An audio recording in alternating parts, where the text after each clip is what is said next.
Bonjour et bienvenue dans ce nouvel épisode de Psychologie de comptoir spécial Halloween, numéro 4. Bon, je vais admettre quelque chose, les films d'horreur et moi, on n'est pas très copains. Même si j'aime me faire peur sur des jeux d'horreur et en regarder à l'occasion, ce n'est pas mon penchant préféré car je suis une grosse flippette très sensible à la douleur, qu'elle soit la mienne ou celle d'autrui. Je regarde toujours les films d'horreur avec un œil semi-ouvert, parfois en mettant pause à plusieurs reprises, le tout pour absorber ce qui se passe à l'écran. Mais parfois il faut savoir faire des sacrifices et je suis prête à le faire pour le bien de la chaîne. Les films d'horreur se divisent en plusieurs catégories de par leur histoire, ce qui les rend horrifiques ou encore la façon dont meurent les victimes. Bien évidemment, il est difficile d'évoquer les films d'horreur sans parler des slashers. Oui, je sais, vous aviez deviné de quoi je vais parler, car dans l'illustration, dans le titre et les 50 ans de Massacre à la tronçonneuse, vous voulez bien me laisser parler, oui?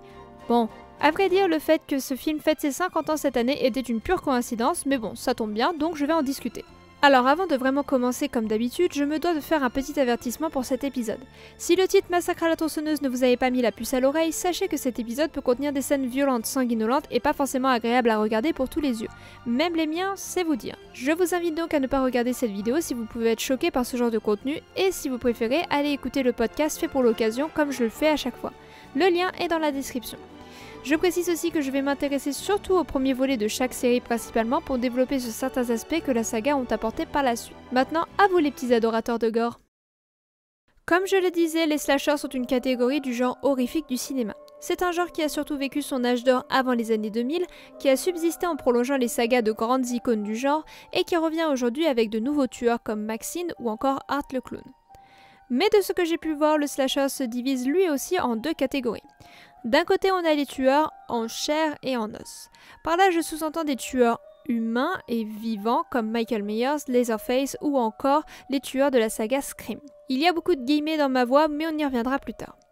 De l'autre, on retrouve des tueurs fantastiques. Ce sont des tueurs en série qui appartiennent à un univers magique comme Chucky, Pinehead ou encore le roi de cette catégorie, Freddy Krueger. Cependant, même si on peut les distinguer de par leur icône, le slasher a des codes très spécifiques qui réunissent ces films sous la même terminologie. Tout d'abord, ce qui fait l'identité d'un slasher est bien entendu son tueur. Depuis sa naissance estimée en 1974 avec Massacre à la tronçonneuse, ces films créent un environnement de terreur autour d'une figure iconique. Les grandes têtes sont bien entendu Leatherface, Michael Myers, Jason, Ghostface et Freddy. Dans la majorité des cas, on se retrouve avec un tueur difficilement identifiable, que ce soit à cause d'un masque ou de cicatrices qui le défigurent. Cet aspect n'est pas uniquement au service de l'horreur, le fait que l'assassin soit masqué a une grande importance car il peut être n'importe qui. Chaque œuvre de slasher se passe à l'époque où le film est tourné. Si certains évoquent directement un passé proche où le tueur fait ses premières victimes, la majorité de l'histoire se déroule dans le présent avec les moyens du moment. En conséquence, le spectateur qui regarde le film au moment de sa sortie est face à un film qui expose une situation qu'il peut vivre. Ce qui rend le slasher intéressant à mon goût, et notamment dans les premiers volets, c'est qu'il est à la fois réel et irréel. Dans le cas des slashers fantastiques, l'aspect irréel est évident de par le fonctionnement du tueur et ses origines, mais il y a aussi un aspect irréel dans l'autre catégorie. La raison pour laquelle j'ai mis des guillemets sur humains et vivants auparavant pour la première catégorie, c'est parce que, est-ce qu'ils sont réellement humains? Car oui, ils sont humains. On le sait, on voit leur enfance, leur famille, ils n'ont pas de pouvoir particulier comme Freddy ou Chucky, mais sont-ils humains? Sont-ils même vivants? Michael se prend balle sur balle sans que ça le dérange plus que ça. Leatherface est doté d'une force peu commune comme beaucoup de méchants dans cette catégorie d'ailleurs. Ghostface ne cesse de revenir malgré que l'on ait éliminé les coupables. Il y a une aura de mystère dans ces films qui rendent le criminel à la fois réaliste, possible dans un univers normal, mais en même temps tellement mystique et surnaturel qu'on ne peut pas croire que cela pourrait arriver. C'est ce qui rend les slashers si passionnants et effrayants. On sait que ce n'est que de la fiction, mais en même temps, on n'est plus aussi à l'aise quand on se déplace seul dans un lieu isolé. De plus, l'élément important est que même si les victimes respectent un pattern particulier sur lequel nous reviendrons par la suite, elles ne sont pas forcément reliées au meurtrier ou la raison pour laquelle le meurtrier assassine des gens. Mauvais endroit, mauvais moment. Massacre à la tronçonneuse introduit ça lorsque des jeunes veulent se rendre dans une maison abandonnée qui appartient à l'un des parents des jeunes. L'avertissement qu'il est conseillé de ne pas s'y aventurer, donné par le meurtrier lui-même, le petit squalala, au risque d'énerver les propriétaires, signe l'arrêt de mort de ces jeunes. C'est le cas aussi pour Vendredi 13, Halloween ou encore Les Griffes de la Nuit. À proprement parler, les adolescents qui se retrouvent sur la route du tueur n'ont rien à voir avec lui et ou ce qui le pousse à tuer. Et même si pour Scream les victimes connaissent les coupables, la raison pour laquelle elles sont visées n'a rien à voir avec eux. Et c'est là tout l'intérêt des slashers. Les meurtriers sont n'importe qui et s'en prennent à n'importe qui. D'ailleurs, le fait que l'on s'en prenne à un groupe d'adolescents n'est pas un hasard, il s'agissait bien évidemment du premier public visé en salle, ceux qui regardaient ce genre de film entre copains pour se faire peur. Tout est construit pour créer un environnement angoissant et malaisant qui peut se reporter à l'extérieur. Les lieux, des petites villes tranquilles où rien ne se passe, des adolescents ordinaires, un meurtrier multirécidiviste iconique, il faut tous ces éléments pour construire un bon slasher. Je pense, et ceci n'est que mon opinion, que c'est la raison pour laquelle Maniac Cop n'a pas réussi à se projeter hors des USA et réunir un box-office suffisant pour rembourser son budget. Le héros, comme les victimes, visait un public plus âgé, un public qu'on ne retrouve pas en salle pour ce genre de film à l'époque, et n'avait pas un assassin suffisamment convaincant pour concurrencer Jason, Michael ou encore Freddy qui venait de sortir seulement 4 ans avant. Construire un meurtrier iconique est tout un art. Le clown... Attention, ce n'est pas la peine d'en faire des tonnes au risque de tomber dans le grotesque. Un bon assassin se distingue sur différents aspects. Le premier, bien évidemment, est l'apparence. Une identité visuelle forte qui, à l'instar de Dark Vador par exemple, vous fait immédiatement penser au film ou, de manière générale, à Halloween. Les piliers du genre ont imposé le masque comme un élément essentiel du slasher sur lequel le vilain est vulnérable mais qui le rend anonyme faisant de son masque son identité, ou encore une apparence effrayante comme Art ou Freddy. Cependant, on peut aussi voir des schémas plus classiques comme Pearl qui va choquer de par son apparence innocente qui va contraster avec des crimes bien plus sanglants. D'ailleurs, Pearl se réapproprie le genre en centrant sa fiction sur la meurtrière et non la victime, mais on parlera de ça un autre jour si vous le souhaitez. Le deuxième, sa psychologie. Elle se résume à un mot, tuer. Bon, j'exagère un peu.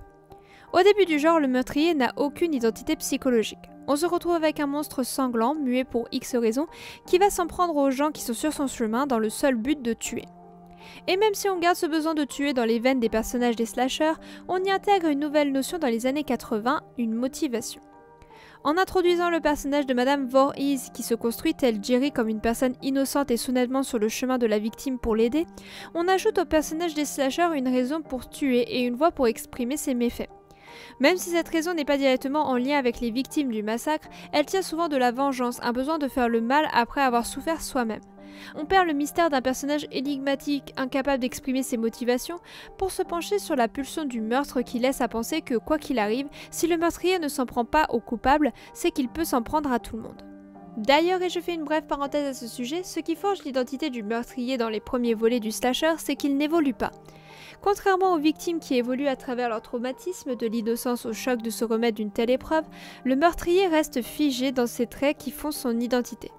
De A à Z, il va tuer sans relâche, sans perdre son identité physique ou changer dans sa psychologie, même quand la mort le frôle ou que tout ne se déroule pas comme prévu.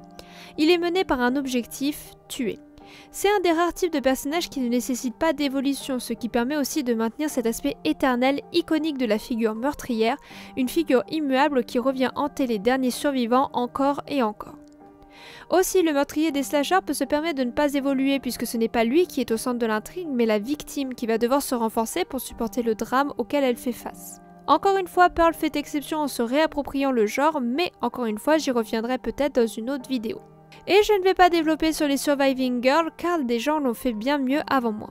Bien entendu, chaque film ne correspond pas exactement aux grandes lignes du genre, sinon autant regarder le même film en boucle. Chaque film s'approprie les codes qui ont été imposés par le pilier, ici Massacre à la tronçonneuse, et les utilise pour créer sa propre histoire, sa propre logique, sa propre fin.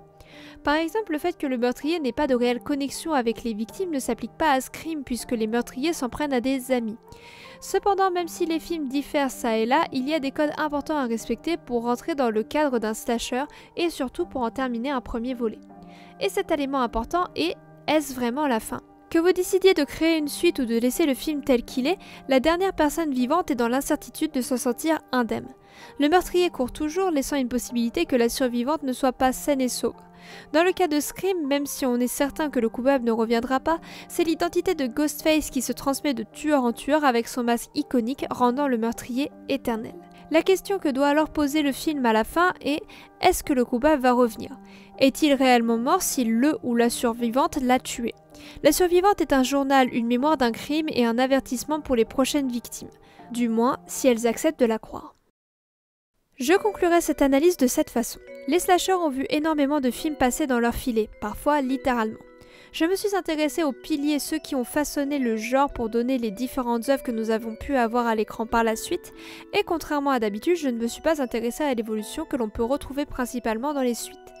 Ce que j'aime avec les slashers, c'est que malgré une période où le genre s'est épuisé pour laisser place à des univers en lien avec le surnaturel, il est une source inépuisable de contenu et permet d'exprimer la créativité des scénaristes sans pour autant tomber dans la répétition. L'important dans ce genre est de respecter des codes précis qui permettent de construire l'identité du film, de le rendre à la fois réaliste de par les lieux ou les victimes, et en même temps mystique de par la capacité du meurtrier à résister à la mort. Après, c'est au scénariste et ou au réalisateur de s'approprier ces codes et de créer une nouvelle légende du slasher, comme ça a pu être le cas récemment pour Art le Clown. Je pense avoir fait le tour des slashers, j'espère que cette vidéo vous aura plu. Je sais que le slasher a été vu, revu en long, en large, en travers, mais j'avais envie de découvrir ce genre et éventuellement de vous le faire découvrir avec mes yeux. Encore une fois, cette analyse est subjective et basée uniquement sur les premiers volets de sagas cultes qui ont façonné le genre, donc n'hésitez pas à approfondir avec vos propres connaissances dans les commentaires, je suis toujours ravie d'échanger avec vous dans la bienveillance. J'espère que cette vidéo vous aura plu, si c'est le cas n'hésitez pas à liker, à partager et à vous abonner si ce n'est pas déjà le cas. D'ici la prochaine vidéo, je vous souhaite un bon week-end et un bon mois de novembre, prenez soin de vous, des bisous, ciao bye bye.